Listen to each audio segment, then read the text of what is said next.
Hoje eu quero falar sobre este milagre que só Lucas narra, Lucas 7, na sua Bíblia, já pode localizar, hoje neste culto alusivo à família. Nossas Bíblias, Evangelho segundo escreveu Lucas, capítulo 7.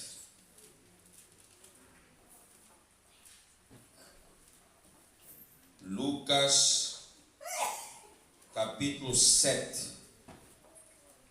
o verso 11 ao verso 17. Diz assim a palavra do Senhor. Logo depois, Jesus foi a uma cidade chamada Naim, e com ele iam seus discípulos e uma grande multidão. Ao se aproximar da porta da cidade, estavam saindo o enterro do filho único de uma viúva, e uma grande multidão da cidade estava com ela. Ao vê-la, o Senhor se compadeceu dela e disse: "Não chore." Depois aproximou-se e tocou num caixão, e os que o carregavam pararam. Jesus disse: "Jovem, eu lhe digo, levante-se." O jovem sentou-se e começou a conversar, e Jesus o entregou à sua mãe. Todos ficaram cheios de temor e louvavam a Deus. Um grande profeta se levantou entre nós, diziam eles. Deus interveio em favor do seu povo. Essas notícias sobre Jesus espalharam-se por toda a Judeia e regiões circunvizinhas. Palavras do Senhor. Oremos, irmãos amados. Santo Deus, eterno Pai, tem chegado a hora da transmissão da Tua palavra. Importa, Deus, que eu diminua e em mim cresça o Senhor. Que esta palavra a ser ministrada seja revelada pelo Teu Espírito Santo e encontre lugar em cada coração. Colocamos o Teu povo à disposição da Tua palavra, a fim de que o Senhor possa ministrar nesta manhã, em nome de Jesus, pelo Espírito Santo. Eu me deixo mesmo bem abandonado aos Teus braços, Senhor, para que, conforme o beneplácito do Teu querer, o Senhor possa me usar como lhe parecer bem. Em nome de Jesus. Amém. Amém. Meus irmãos, neste culto da família, eu quero conversar com a igreja sobre tempo de restauração familiar. Tempo de restauração familiar. Como é que está a sua família?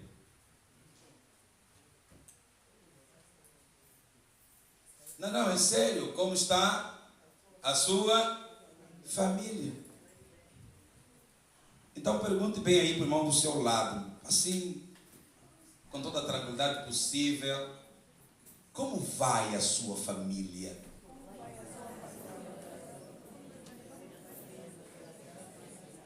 Como vai?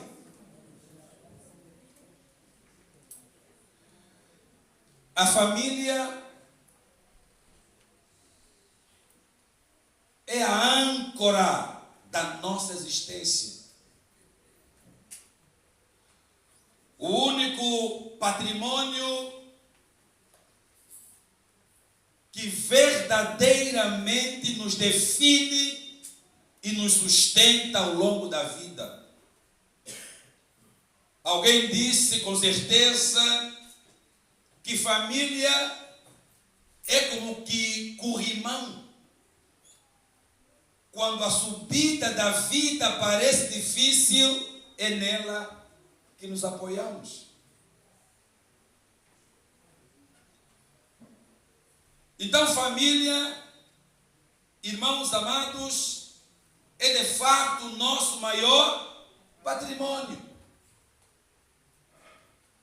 Quando tudo desmorona, é a família que se ergue como nosso baluarte.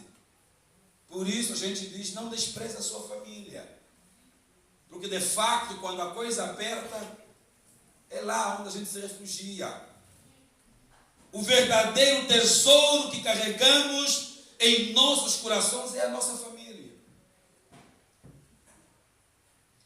Aí eu, enquanto rabiscava, eu encontrei muitos tipos de famílias que provavelmente o irmão, a irmã, vai se rever. Há famílias que perderam um dos cônjuges e o outro criou os filhos sozinho. Alguma semelhança? Família. Aí eu encontrei que há mulheres que se envolveram numa trama amorosa e engravidaram e não foram assumidas e criaram os filhos sozinhas. Família. Aí eu encontrei, fui mais e vi que há famílias que os pais morreram. E o irmão mais velho teve de amadurecer e criar os irmãos mais novos. Eu me revi um pouco nisto. Perdemos a nossa mãe e depois perdemos o nosso pai e lá em casa ficou só nós. Eu sou mais velho dos irmãos. Família. Olha aqui. Há famílias de solteiros. Ninguém casou. Interessante. Ninguém naquela casa casou. E então, eles vivem com os pais e cuidam dos pais idosos. Porque ninguém casou. Família. E aí, por fim, encontrei a família nuclear. Pai, é assim? Mãe e os filhos. E o texto que lemos, encontramos uma família pequena, uma família sofrida, uma família de uma mulher que já era viúva e agora ela perde o marido. Ou filho, já era viúva, agora perde o filho, isso mesmo. E Jesus, ele vai para esta cidade tão somente para ou por causa desta família. Porque ele está vindo e já cura o soldado escravo de um homem rico, e agora nesta peça ele vai para essa cidade para restaurar a vida do único filho desta mulher. Vejam vocês. Então me chama a atenção para o fato de que se Jesus vai a Naim por causa dessa família, ele também pode vir nesta manhã, exatamente neste lugar, por causa da sua, da minha, da nossa família. No texto fica claro que Jesus ele faz uma visita a Naim de forma intencional. Ele tem intenção de ir a Naim para salvar, para restaurar a alegria desta família. Vejam vocês que lições então nós aprendemos aqui nesse texto. Em primeiro lugar, vejam o versículo 12. Toda família enfrenta aflições. Toda família enfrenta aflições. Olha o texto, olha o verso 12. Ao se aproximar da porta da cidade, estava saindo o enterro do filho único de uma viúva, e uma grande multidão da cidade estava com ela. Então a primeira aflição que essa mulher enfrentou foi a perda do marido. E enquanto rabiscava aqui, o texto diz que ela era viúva. Irmãos, o casamento é uma viagem que começa com dois e pode terminar com... Não é para ficar assustado, tá? Não é começar a olhar assim na mulher que vai primeiro, né? Não fique assustado. Mas é uma viagem, começa com dois e pode terminar com um. Então, olha, irmãos amados, toda viagem sempre começa bem. Se eu perguntar aqui, como é que começou o seu casamento? Eu vi aqui a diretora quando falava do 2 anos, o sorriso, a alegria, a animação. Porque de fato o casamento é isso. O casamento no começo é tudo mil maravilhas. A bênção, expectativa. É, não é? O começo, irmãos amados, é cheio de expectativa, cheio de sonhos. Quantos filhos? Eu queria mais um, não me deram, mas prontos. Já é assim mesmo, né? Tá vendo, né? É assim mesmo, tem sonho. Eles queriam ter 3, outros têm 4, outros têm 7. Estão ricos, né? Muitos filhos, uma bênção. É exatamente isso. A gente faz plano, casamento. Veja aqui, irmãos amados, o começo é cheio de esperança, o começo é cheio de diálogo. No começo o casal conversa tudo. As madrugadas, você quer dormir, outro quer conversar. É no começo. É no começo. Quer conversar. Não é? A euforia do começo faz as pessoas falarem. Não existe viagem sem risco, sem possibilidade de enfrentar um temporal.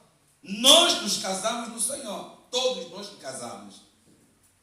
Casamos-nos no Senhor e convidamos o Senhor para ser o centro do nosso casamento. Mas o fato de termos o Senhor no nosso casamento não é imunidade contra as crises conjugais. Neste exato momento que estamos aqui a conversar, não é? Há casais aqui que já se estranharam na madrugada. Viram só na igreja, tem que vir, tem que cumprir o ritual, mas já se estranharam. Se trancaram a cara de manhã, já no café da manhã. É sobre isso aqui, irmãos amados, vejam vocês. O fato do Senhor estar presente não significa que nós não teremos problemas na família. O que acabou o casamento desta mulher foi a morte do marido. E a minha pergunta para você nesta manhã, casado, casada, o que está matando o teu casamento?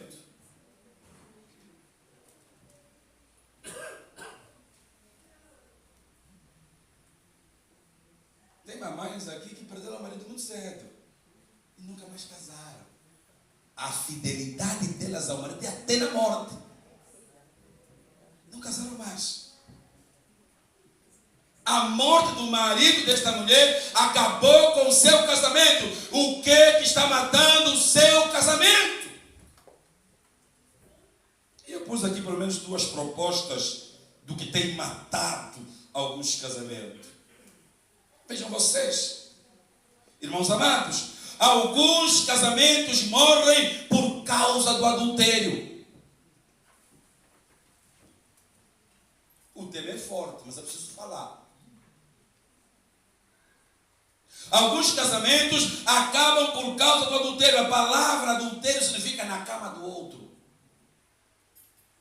Olha. Significa na cama do outro.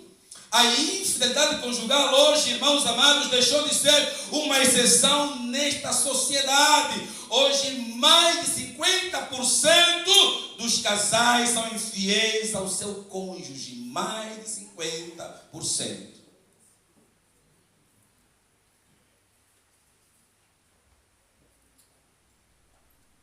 Então a infidelidade conjugal é um atentado contra o casamento e sinaliza o colapso da família. Por quê, pastor? Porque você no dia que se casou, assim como eu, você prometeu diante das testemunhas, diante de Deus no altar, do ministro que fez seu casamento: eu prometo ser fiel na saúde e na doença, na paz, na desventura, na alegria e na tristeza, na riqueza ou na pobreza. Prometo ser fiel até que a morte nos separe.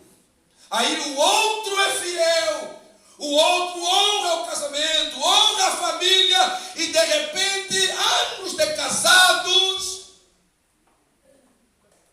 vem a notícia que ele arrumou outra lá fora, outra família.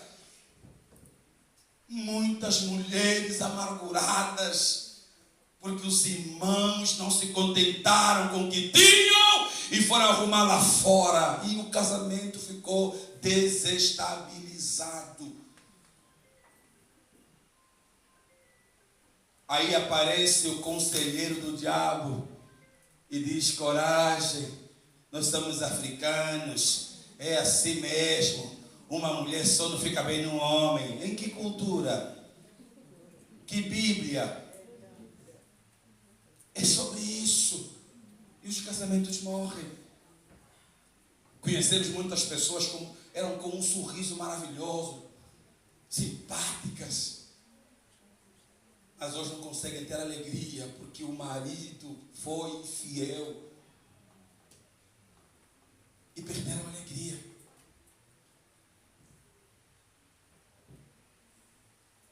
Que é isso, pastor? Vejam lá. É um fenômeno.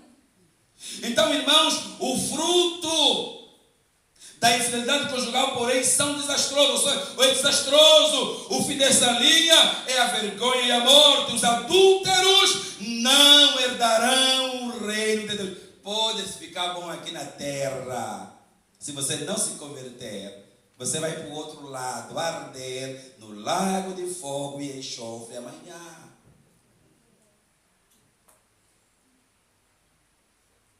Me permitam a expressão: pode mesmo te cuidar aqui agora. Está me cuidar, pastor? Está me cuidar? Pode te cuidar aqui agora. Mas o texto está a dizer que os adúlteros não herdarão o reino de Deus. O adúltero, ou seja, o adultério destrói a paz, quebra a aliança conjugal, apunhala o cônjuge pelas costas. Seja fiel ao seu marido, seja fiel à sua esposa e usufrua das benesses de uma vida conjugal tranquila e sossegada. Quem é fiel não precisa escolher telefone. Eu disse esse dia na palestra lá, que eu fiz agora em Angola: meu telefone pode entrar uma mensagem esquisita. Quem mandar a mensagem que vai sair vergonha na história. Podem mandar mensagem. Tem gente que ninguém tem acesso ao telefone dele, mas blinda de uma forma. Porque a Bíblia está com a razão. Vai ainda fazer transferência, não vão te apanhar, tem que mostrar extrato. Aí tem que ir no multibanco levantar para entregar a mão para não te apanhar. Que vida é essa? Então é melhor ser fiel. Tem aí irmãos com dom de eliminar mensagem. Tipo, não vem nada. Antes você vai ver, eliminou, apagou. Tem que apagar por quê? Pastor, como é que a gente resolve esse problema? Com a fidelidade. Fidelidade. Vai no banheiro, leva telefone. Vai dormir, põe o telefone debaixo da almofada. Não tem paz. Eu gosto de dormir mesmo. Vou ficar aqui com você. Pode encontrar.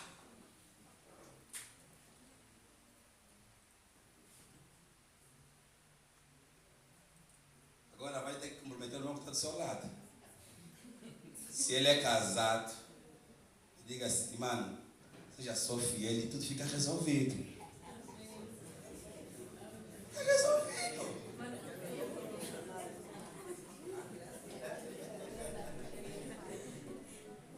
Os mais velhos sempre disseram que quem não deve,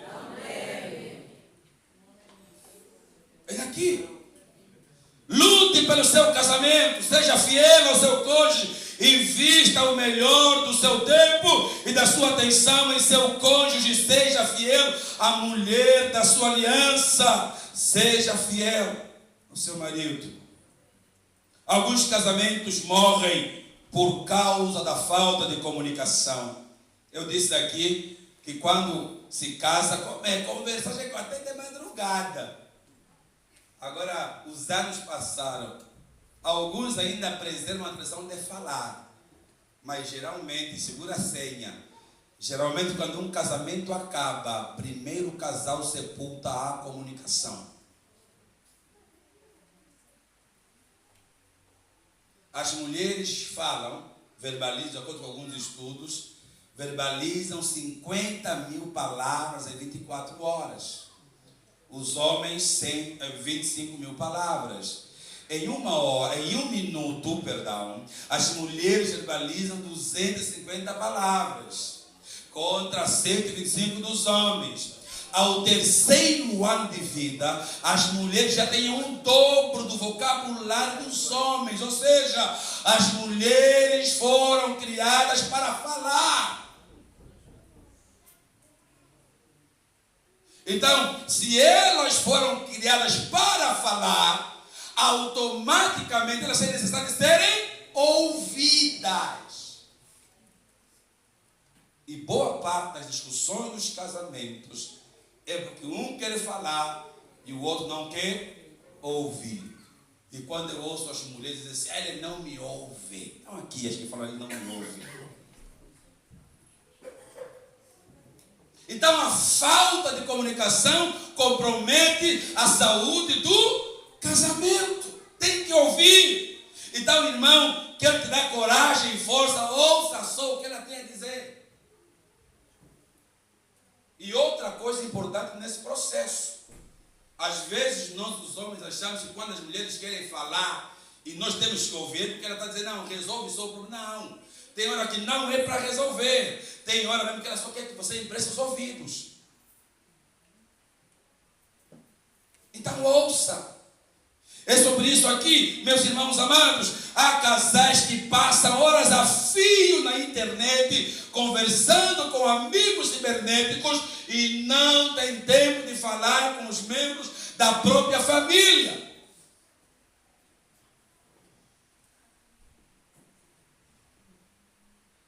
Estudos estão a dizer que as pessoas hoje mexem no smartphone a volta de 2.600 vezes. E que feliz ou infelizmente você está na estatística. E isso tem atrapalhado muitos casamentos. Então, isso mata qualquer relacionamento. Tem que haver comunicação no casamento. No casamento. Vejam vocês. A segunda aflição que esta mulher enfrenta é a morte do filho. Jesus percorreu 38 quilômetros vindo de Cafarnaum, onde ele já havia curado o escravo do centurião. Agora ele chegou a Naim à tarde para trazer à vida o filho desta mulher. Esta mulher, irmãos amados, o morto, era um jovem, filho único dessa mãe viúva, que vai se encontrar agora com Jesus, que também, por sinal, é o único filho do seu pai. A morte e a vida se encontram nesse texto. Essa mulher perdeu o marido, agora ela perde também o filho. Irmãos amados, e enquanto eu escrevia sobre isso aqui, alguma coisa me chamou a atenção. Irmãos, quem protegia as mulheres nessa cultura era o marido.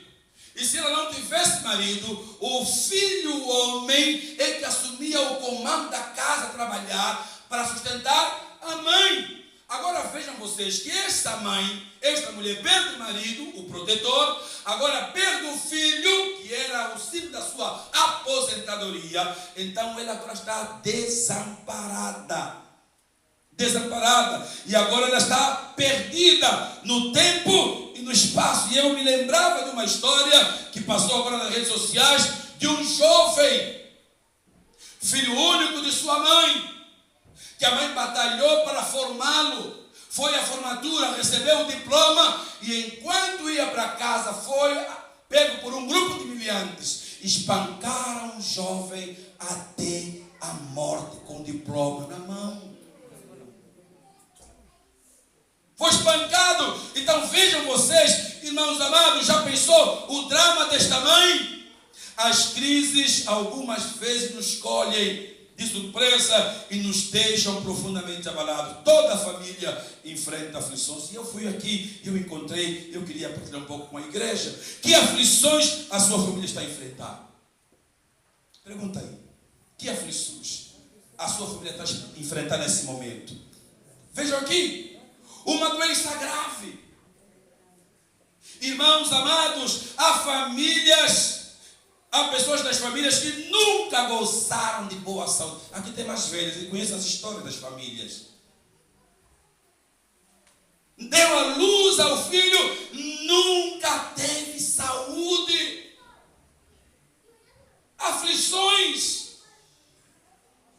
Aflições, meus irmãos, pessoas que padecem de doenças crônicas. Eu soube desse aos hospitais. Eu vejo, vai para o hospital, vê aqueles meninos especiais. Acho que os pais têm todo o carinho, toda a atenção, mas, meus irmãos, o trabalho que um menino especial dá, a complexidade do cuidado. Meus irmãos, tem famílias assim.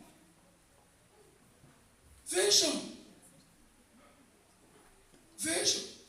Outras vezes é o filho obediente que resvala aos pés e se transforma numa pessoa agressiva, irreverente, dissimulada, insolente com os pais. Pastor, criei tão bem, pastor. Temos tudo. Hoje é rebelde, hoje não quer saber dos pais. Hoje não quer ouvir ninguém. E isso fere profundamente o coração dos pais. E eu pus aqui ainda. Há filhos que fazem os pais chorar. Essa mãe está a chorar a morte do filho. Hoje muitas mães choram por filhos vivos. Um filho que nasce com uma deficiência física.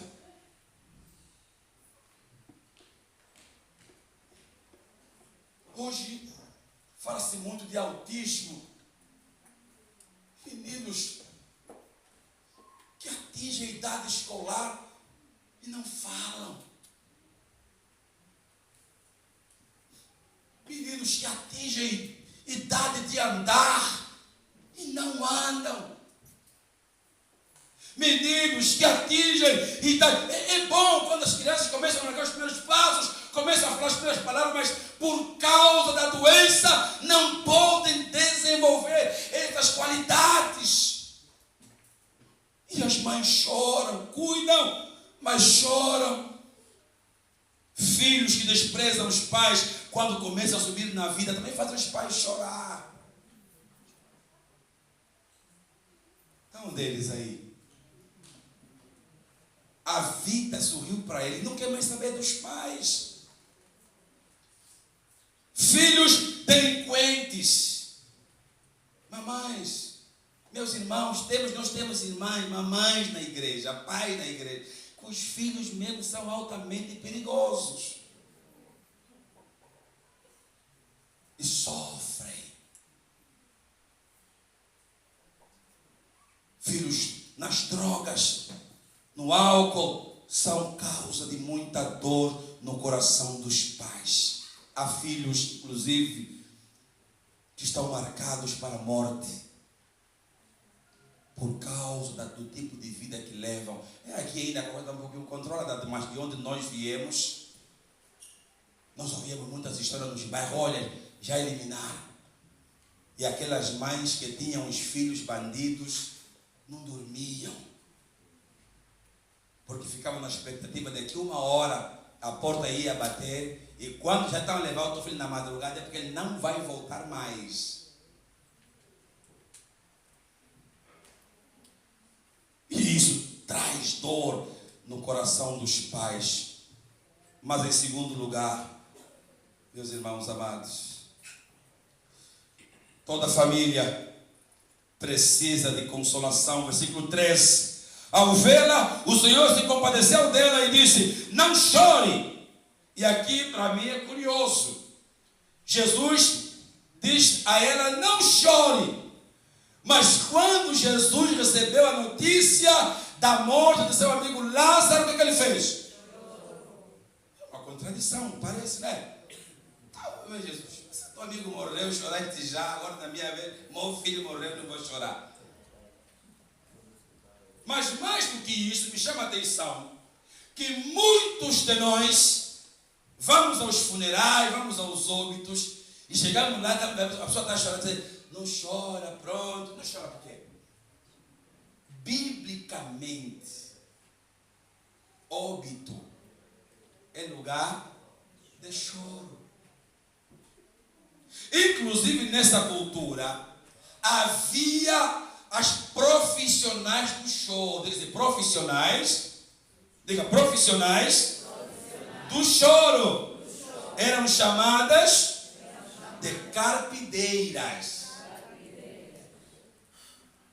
Então as mulheres profissionais do choro eram chamadas de carpideiras, eram especialistas em chorar. Ou seja, você lhes paga, se você não tem mais lágrimas, não tem problema.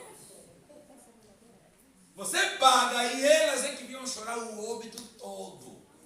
Essa mãe assim que ela morreu, não tem mais lágrima, quase já volta a chorar. Então quem ajuda a chorar nessa cultura são as carpideiras, as profissionais do choro. Quer dizer, paga para chorar. Isso é interessante. Então Jesus chega para dizer: não chora. Então óbito é lugar de choro. Então quando você for um óbito, não diga não chore, diga chore. Porque o óbito é lugar de choro. Ah, mas chore aqui no ombro. Aí isso é outra coisa. Agora, por que Jesus tem autonomia para dizer a esta mulher: não chore? Porque Jesus tem o poder para ressuscitar os mortos. Você não. Se você não vai trazer o morto para a vida, não diga não chore. Console apenas. Dê um abraço. Então Jesus olha para aquela mulher, e o texto diz que ele se compadeceu dela. E diz: não chore. Então toda a família precisa de consolação. Por quê, pastor? Porque a aflição é inevitável, chega para todos sem exceção. A vida não se desenrola num parque de diversões. Aqui navegamos em mares revoltos. Aqui há lutas. Aqui há tribulações, aqui há pesares, aqui há situações que roubam a nossa paz, pessoas e circunstâncias tiram a nossa alegria, preocupações e ansiedade roubam as nossas forças, pecados e transgressões estrangulam a nossa paz, enfermidades e limitações financeiras roubam o nosso sono. Tem gente aqui que não tem dinheiro. Tem gente aqui que não tem dinheiro. Não tem. E meus irmãos, insegurança financeira tira a paz de qualquer um. Ah não, sou altamente cristão, quando não tem nada na conta fico tranquila. Quem é que te disse isso? Insegurança financeira é um problema. E eu estava dizendo aqui, os irmãos na palestra diziam: uma das necessidades das mulheres é segurança financeira. Já foi o tempo que nossas mães diziam: com esse homem eu vou até para debaixo da ponte. Que ponte cabe a tua mulher hoje? Que ponte? Pergunta-me que ponte ela cabe hoje. Ponte ponta, quando as botas no pescoço, vai trabalhar. Dá no duro. É isso que elas esperam de nós, meus irmãos amados. Então, ela está numa situação complicada. Então, às vezes, meus irmãos, é mais fácil julgar do que consolar, criticar, ao invés de ajudar. A pessoa está aflita e nós queremos saber dos detalhes. Ah, olha, temos óbito. E alguém pergunta, oh, tem óbito, morreu de quem? Não consolou. Ela quer detalhes, morreu de quem? Primeiro abraça, gente, abraça primeiro. O nosso instinto de curiosidade é tão alto que nessas horas que a pessoa precisa de um abraço, você quer detalhes. E às vezes a pessoa, a reviver os detalhes, aprofunda um pouco mais a dor da pessoa. Então abraça primeiro, console primeiro. É sobre isso aqui, meus irmãos amados. A pessoa, é incrível, né? O meu professor de jornalismo diz que a vítima tem sempre razão. Ou seja, o morto, né? Já morreu mesmo, tem sempre razão. Agora, nós somos mesmo bem rigorosos, meus irmãos, deixa. Não, a pessoa já morreu, ele mereceu. Ela já morreu, gente. Já morreu. Ele mereceu, ele fez não sei o quê. Não, se ele mereceu ou não, ela já foi. Vai ajustar as contas com Deus. Do outro lado, respeita então sua família, da pessoa que partiu.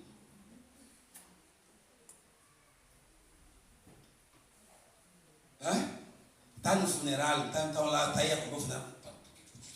É isso que está acontecendo. Fazer o quê? Se não consegue consolar, só está a censurar, só está a criticar. A nossa tarefa, meus irmãos, é consolar. Não é? O que nós cantamos aqui? Ao aflito e triste, Deus cuida e dá socorro e salvação. Precisamos consolar uns aos outros e ajudar as pessoas a chegarem até Jesus. Só Ele tem o poder para enxugar as nossas lágrimas. A boa nova é que ao alcançarmos o céu, João diz em Apocalipse, lá não haverá mais dor, não haverá mais morte, não haverá nada do que nos oprime nessa terra, porque Deus é fiel para cumprir aquilo que Ele prometeu. E Ele nos consola. O Senhor é o nosso consolador. Meus irmãos, eu quero dizer à igreja que a consolação é um milagre. Na igreja tem pessoas mesmo que são especialistas em consolar. Esses irmãos são batuta, especialista em consolar. Consolação é um milagre. Consolação é um milagre. Por isso que quando Jesus ia partindo, Ele disse que vou vos enviar o Espírito. Que Espírito é esse? Que Espírito é esse? Qual é o nome que Ele dá ao Espírito Santo? Espírito Consolador. O único que tem poder para consolar de fato é o Espírito Santo. Ninguém aqui faz curso de consolação. Não, eu fiz um curso de consolação para nada de consolação, sou um craque. Não. É o Espírito Santo que recebe o atributo de consolador. Por quê? Porque todas as famílias precisam de consolação. Às vezes nós vamos nesses lugares que estão enlutados, não temos as palavras certas e falamos com muito cuidado para inclusive não sermos mal interpretados. Não vão pensar que você que matou a pessoa que morreu, então tem que ter cuidado na sua habilidade. Então tem que pedir ao Espírito Santo graça para usar as palavras certas para a dor certa. Então toda família precisa de consolação. E aqui eu encontro ainda, nesse texto, toda família precisa da bondade e da misericórdia de Jesus. Olha aqui, depois aproximou-se, ele tocou no caixão e os que carregavam pararam. Jesus disse, jovem, eu lhe digo, levante-se. Eu quero perguntar aqui à igreja, quem está esperando um milagre? Pastor, estou mesmo esperando de uma graça de Deus aqui. Quem está esperando aqui na igreja? Nossa. Toda a família precisa da graça e da misericórdia de Deus. Jesus, quando ele olhou para essa mulher aqui, vejam vocês, é um milagre que ninguém ora para acontecer. Por quê? Tem gente que, pastor, já orei muito. Não, meu irmão, tem hora que Deus vai agir porque você orou, tem hora que Deus vai agir porque você não orou, mas Ele sentiu que você precisa, então Ele vai te dar. Ninguém orou por esse milagre. Ninguém. A iniciativa de operar o milagre da ressurreição do menino foi mesmo de Cristo. Mas, meus irmãos, aqui toda a família precisa da bondade de Jesus. Aqui, senão, não aguenta as batidas da vida. Tem gente que sofre o tempo inteiro. Esses dias ainda ouvi, nem sei mais como eu vou orar. Não sei porque essas coisas só acontecem comigo. Já oro, mas Deus não me ouve. Eu ouvi isso há poucos dias. Tem muita gente desesperada pelos problemas que está a enfrentar. Meus irmãos amados, vejam vocês. E aqui, quem nunca se sentiu assim? Já orou, já fez tudo. Nos sentimos assim. Mas Jesus, Ele é aquele que tem a graça para consolar-nos, para nos ajudar nesta hora. Deus sabe que tem hora que nós não conseguimos orar. Ouvimos na escola dominical. Tem gente aqui, você olhando assim, não tem nem mais força para orar. De tanto desespero, tanta angústia. Deus sabe que tem horas que nós não conseguimos buscá-lo. Aí vem o Salmo 23. O Senhor é o meu pastor e nada me falta. Tem dias que a aflição é tão grande, a angústia é tão grande, e nós não conseguimos dizer nem mais uma palavra, e a única coisa que vem à nossa memória é o Senhor é o meu pastor e nada me faltará. Deitar-me faz em verdes pastos, guia-me mansamente das águas tranquilas, refrigera a minha alma. Ainda que eu andasse pelo vale da sombra da morte, não temeria mal algum, porque tu estás comigo, a tua vara e o teu cajado me consolam. É isso que nos aguenta, que nos alenta, nos impulsiona para avançar. Então Deus sabe quando nós não podemos mais. Jesus tem visto as tuas lutas. Poxa vida, pastor, tenho a impressão que Deus não está me ouvindo, não está me vendo. Ei, Deus está vendo tudo. Ele sabe de tudo, dos mínimos detalhes. Se você quiser ficar um pouco mais animado, Ele sabe até melhor do que você mesma sabe do seu problema. Veja, Ele está vendo. Pastor, é o meu casamento. Deus está vendo. Ele vai ajustar as dificuldades do seu casamento, as lutas com as finanças. Tem gente que faz muita contabilidade. Está sempre fazendo contas. E eu estou falando que puxa vida, a gente trabalha tanto só para pagar contas. É só. Jesus está a olhar. Se Ele foi a Naim, Ele pode dar uma volta em sua casa também. Deus colocou ao nosso lado seguranças que nos acompanham até a eternidade. Jesus é a nossa segurança. Veja lá, versículo 15. Toda a família precisa dos milagres de Cristo. Ele operou o milagre dessa família.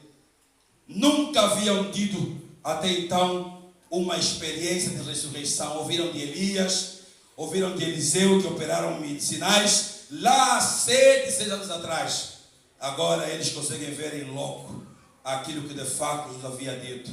Olha o que eu encontrei. Jesus curou a mulher que há 12 anos padecia de um fluxo de sangue. Jesus curou uma mulher encurvada há 18 anos. Jesus curou um paralítico em Betesda, doente há 38 anos. Que áreas da sua família precisam de uma experiência extraordinária com Jesus? Toda a família precisa de uma história de fé para contar para a sua descendência. O que você vai contar para eles? O que vai contar? Qual é o testemunho que você carrega da boa mão de Deus sobre a sua vida? Porque às vezes, meus irmãos, é muito mais fácil a gente reclamar, murmurar, contar desgraças do que contar as bênçãos de Deus. Nós cantamos, as mamães cantam em Quimbundo. Kuma kondala, kuma tenango, xinganei, carrangirai. Quem é que pode contar? Quem? Se nós fazemos aqui um cálculo de quanto o Senhor tem nos abençoado, tem sido gracioso, não teríamos condições de contar. Meus irmãos amados, porque é muita graça e muita bênção, meus irmãos amados. E eu quero concluir em último lugar. Toda família precisa espalhar o bom nome de Jesus. Veja lá, essas notícias sobre Jesus espalharam-se por toda a Judeia e regiões circunvizinhas. Quem contou primeiro? Quem os irmãos acham? Quando ele pegou aquele menino, levanta e entrega o menino à sua mãe. Quem acha que contou primeiro aos irmãos o que tinha acontecido? Meus irmãos, tem aí. Eu não sei, eu acho que vamos começar a falar isso na próxima semana. Eu não sei por que nós, de repente, criamos a cultura de não contar as coisas boas que nos acontecem. Talvez seja porque há muita inveja, muita perseguição, né? Há muita gente que está ali, não se rega com o nosso sucesso, então a gente tem que viver recolhidos. Mas, meus irmãos, essa mulher aqui, já morreu o marido dela, morreu o filho dela. Agora aparece um indivíduo que é Salvador, ela não conhece. Está dizendo, mulher, calma, vou trazer o filho de volta. Daqui a pouco ele entrega o filho vivo e ela diz assim,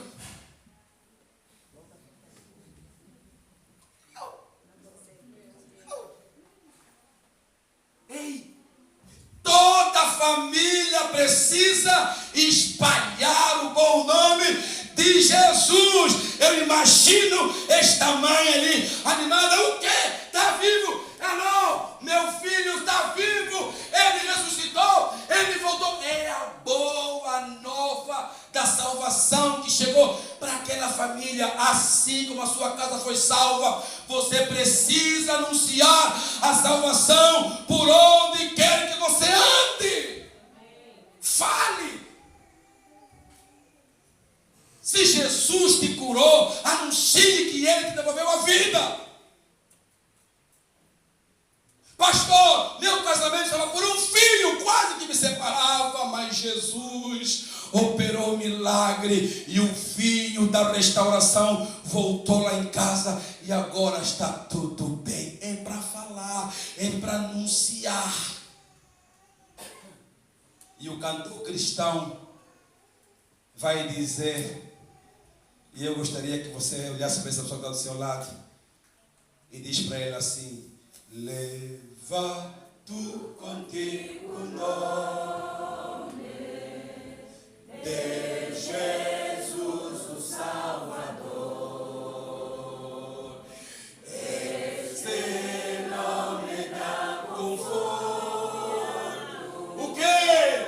Seja onde for. A boa notícia! Nome é bom. Meu Deus! Toda a família precisa espalhar o bom nome de Cristo. É sobre isso aqui. Fale de Jesus. Fale das curas, da restauração. Fale da saúde, da graça na sua casa.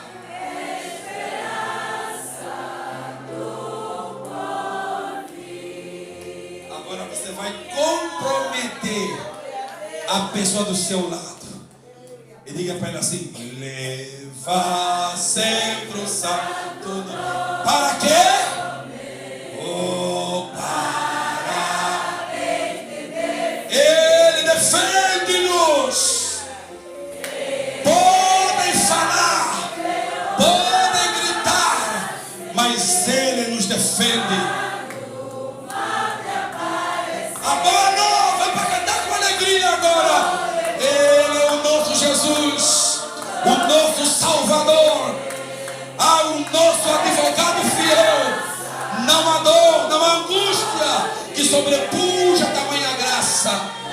Ei, Jesus amado, aleluia, aleluia. Pode louvar com graça.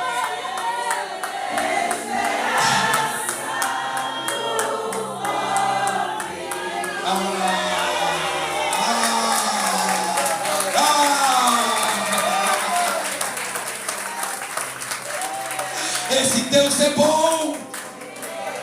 Que digam o que quiserem dizer, mas o nosso Deus é bom em todos os tempos. E em todos os tempos Deus é bom. Esta é a mensagem que nós ouvimos e vos anunciamos. Amém. Amém. Louvado seja o nome do Senhor. Louvado seja o nome do Senhor. Por isso tenha paz em seu coração e desfrute desta graça, desta bondade do nosso grande e eterno Deus. Amém.